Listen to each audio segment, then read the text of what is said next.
मला बऱ्याच जणांचे क्वेश्चन असतात की तुझं हेअरफॉल होत नाही का, एवढे लॉंग हेअर मेंटेन कशी करते, किंवा डॅन्ड्रफ होत नाही का. तर चला तर मग मी माझं आज हेअर केअर रुटीनमधला एक पार्ट शेअर करते, तो म्हणजे हेअर ऑइल. हेअर ऑइलला लागणारं साहित्य आपण आणून घेऊया.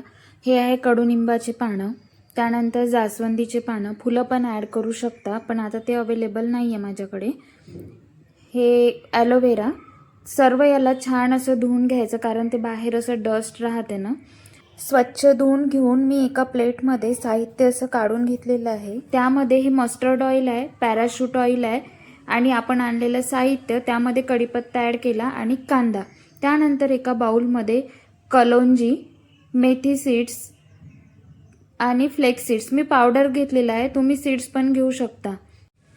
त्यामध्ये दोन्ही पण ऑइल ॲड करून आपण लो फ्लेमवर याला गॅसवर ठेवून घ्यायचं. एकदम लो फ्लेमवर ठेवायचं नाही तर ते लवकरच जळून जाते. आणि आता आपण घेतलेलं सर्व साहित्य थोडं तेल असं कोमट झाल्यानंतर त्यामध्ये ॲड करून घेऊ. मी हे हेअर ऑइल माझ्या हेअरला आठवड्यातून 2दा अप्लाय करते आणि खूप छान इफेक्ट आहे. हेअर ऑइल अप्लाय केल्यानंतर कंडिशनर पण वापरायची गरज नाही आहे. हेअर खूप सॉफ्ट, सिल्की आणि स्ट्रेट होतात.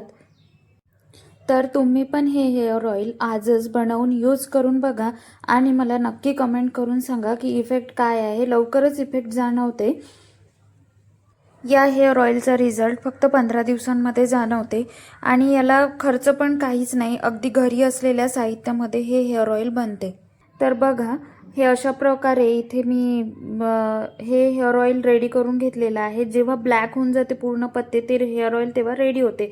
आणि याला थंड करून असं एका चाळणीने चाळून घ्या आणि ग्लास कंटेनरमध्ये कितीही दिवस स्टोअर करून ठेवू शकता आणि त्याला आठवड्यातून 2 दिवस अप्लाय करा.